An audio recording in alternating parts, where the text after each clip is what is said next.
Assalamualaikum dan salam sejahtera diucapkan kepada Dr. Aziza. Pada hari ini, saya akan membentangkan tentang tugasan individu iaitu keganasan rumah tangga. Pertama sekali, saya akan memberitahu tentang definisi keganasan rumah tangga. Jadi, apakah definisi keganasan rumah tangga? Keganasan rumah tangga adalah membawa maksud melakukan keganasan terhadap pasangan atau bekas pasangan, tidak kira sama ada pasangan itu suami atau isteri, yang membawa kepada penderaan dari segi fizikal dan mental yang akan memberi kesan kepada mangsa tersebut. Kejadian rumah tangga ini akan menjadi lebih ekstrim apabila si pelaku melakukan keganasan tersebut sehingga menyebabkan si mangsa ingin meminta cerai atau memberitahu kepada pihak kuasa tentang kegiatan yang dialaminya. Lepas kita mengetahui definisi keganasan rumah tangga, kini saya akan memberitahu tentang jenis-jenis keganasan rumah tangga yang dialami oleh suami atau isteri. Pertama sekali, penderaan sengaja atau cuba untuk meletakkan mangsa dalam keadaan ketakutan. Kedua, mencederakan secara fizikal sehingga meninggalkan lebam atau luka kepada badan mangsa. Ketiga, memaksa dan mengancam untuk melakukan perbuatan seksual adalah semata-mata untuk memuaskan nafsu pendera tersebut. Dan yang keempat, mengurung atau menahan tanpa kerelaan pemangsa tersebut. Seperti yang kita tahu, keganasan rumah tangga adalah bukan satu perkara yang baru dalam kalangan masyarakat. Setiap tahun, statistik dalam keganasan rumah tangga adalah meningkat. Ini dapat dibuktikan menurut laporan berita harian, mengatakan bahawa keganasan rumah tangga direkodkan sebanyak 9,015 kes dalam kalangan masyarakat sepanjang Perintah Kawalan Pergerakan telah dilaksanakan di seluruh negara bagi tempoh Mac 2020 hingga Ogos 2020 yang lalu. Statistik Polis Diraja Malaysia juga, iaitu PDRM, berhubung eksiden keganasan rumah tangga bagi 2020 adalah sebanyak 5,260 kes berbanding 4,905 kes dalam tempoh hanya 8 bulan tahun ini sahaja. Ini menunjukkan kes keganasan rumah tangga meningkat sepanjang bulan. Menurut Yang Berhormat Datuk Seri Rina bin Muhammad Harun mengatakan bahawa saluran aduan keganasan rumah tangga menerusi talian kasih pula merekodkan sebanyak 2,286 kes bagi tempoh Mac sehingga Disember pada tahun 2020. Manakala 2,248 kes dalam jangka masa 8 bulan iaitu dari bulan Januari hingga Ogos yang lalu pada 2021. Ini menunjukkan statistik keganasan rumah tangga semakin meningkat dari semasa ke semasa. Di sebalik berlakunya kejadian rumah tangga ini, mesti mempunyai punca dan kesan kenapa perkara itu terjadi. Jadi, saya akan memberitahu apakah 3 punca utama keganasan rumah tangga ini berlaku sebenarnya. Pertama sekali adalah dari segi pengambilan dadah. Pengambilan dadah adalah disebabkan kerana situasi di mana seseorang itu mengambil dadah tanpa had sehingga memberi kesan kepada institusi rumah tangga tersebut. Sekiranya mereka tidak mendapat bahan dadah atau mengambil dadah secara berlebihan, mereka akan mengekspresikan perasaan mereka dari segi memukul, mengamuk yang melibatkan orang persekitarannya. Dan kedua adalah persekitaran sosial.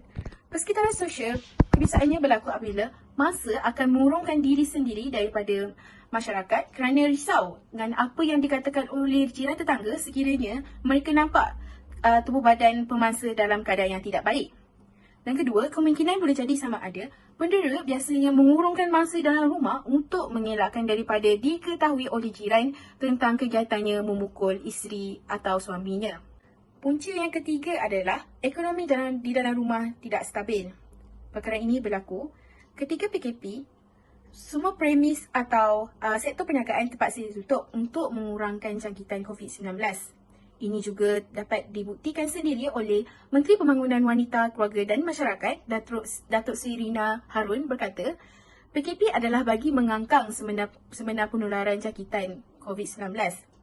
Tapi, dia memberi kesan negatif kepada masyarakat iaitu terhadap ekonomi mereka dan sosial melebihi 32 juta rakyat di Malaysia berlaku kemiskinan secara mendadak.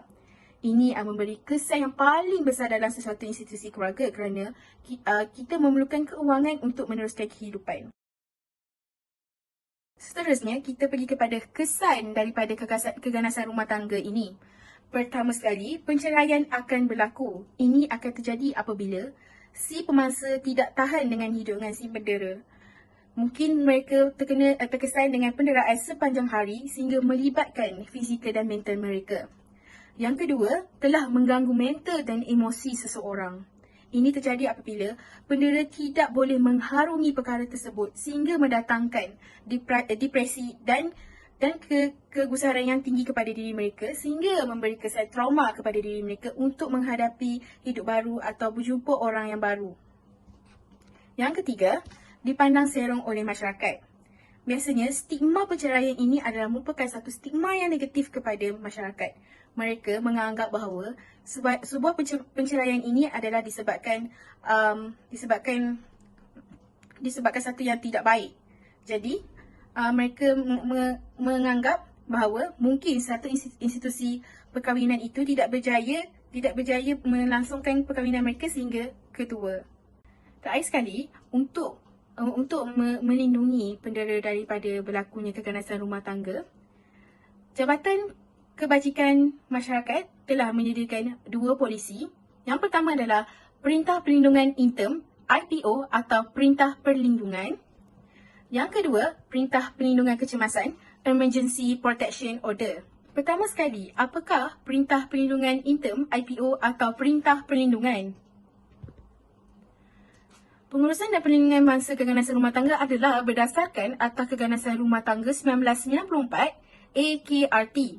Akta ini telah dikuatkuasa pada 1 Jun 1996.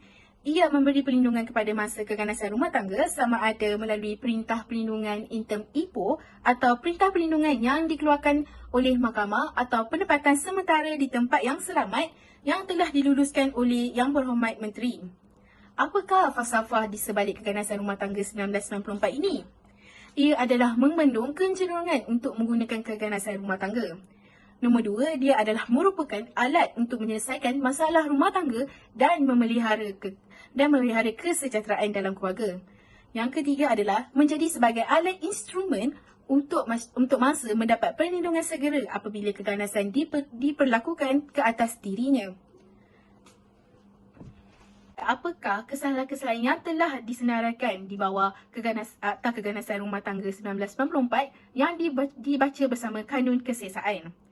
Adalah merogol, mengkhianat, urutan jenayah, menggunakan kekerasan untuk menjatuhkan maruah seseorang seperti mencabut kehormatan seseorang tanpa kerelaan seseorang itu. Seterusnya kita pergi kepada Perintah Perlindungan Kecemasan Emergency Protection Order. Perintah Perlindungan Kecemasan IPO adalah merupakan perintah yang telah dimohon oleh mangsa pada bila-bila masa dan terpakai dalam perenggan A dan B Tarikh Keganasan Rumah Tangga di bawah Seksyen 2 Akta 521 iaitu A.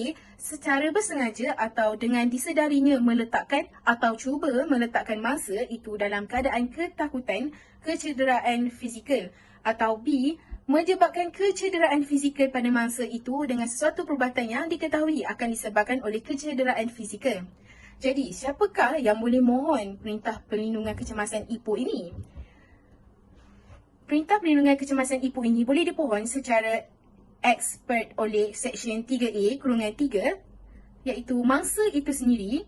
Yang kedua, peguam mangsa itu atau dalam hal jika mangsa itu adalah seorang kanak-kanak atau dewasa yang tidak berkeupayaan atau OKU, penjaga, saudara atau orang yang bertanggungjawab bagi menjaga anak-anak atau orang dewasa yang tidak berkeupayaan itu, atau sebagai pegawai kebajikan masyarakat selain pegawai kebajikan masyarakat diberi kuasa PKMDBK. Jadi kita nak tahu berapa lama tempoh Perintah Perlindungan Kecemasan IPO ini diberikan. Suatu Perintah Perlindungan Kecemasan IPO ini hendaklah sah selama tempoh 7 hari dari tarikh pengeluaran perintah itu dan berkuat kuasa apabila suatu salinan itu disampaikan kepada orang yang terhadapnya perintah itu dibuat mengikut Seksyen 3B atau 3C Akta A1538. Jadi kita mesti nak tahu apakah perintah dalam Perintah Perlindungan Sementara IPO ini. Perintah yang boleh dikeluarkan dalam Perintah Perlindungan Sementara adalah seperti Seksyen 3A Kurungan 7 iaitu menghalang pelaku melakukan keganasan rumah tangga ke atas mangsa. Yang kedua, melarang pelaku menghasut orang lain untuk melakukan keganasan terhadap mangsa. Dan yang ketiga, melarang pelaku dari memasuki tempat yang selamat, tempat berlindung, tempat kediaman, kediaman bersama atau kediaman alternatif mangsa. Ini berikutkan beberapa perkataan akhbar tentang keganasan rumah tangga. Sekian sahaja daripada saya. Sekian, terima kasih.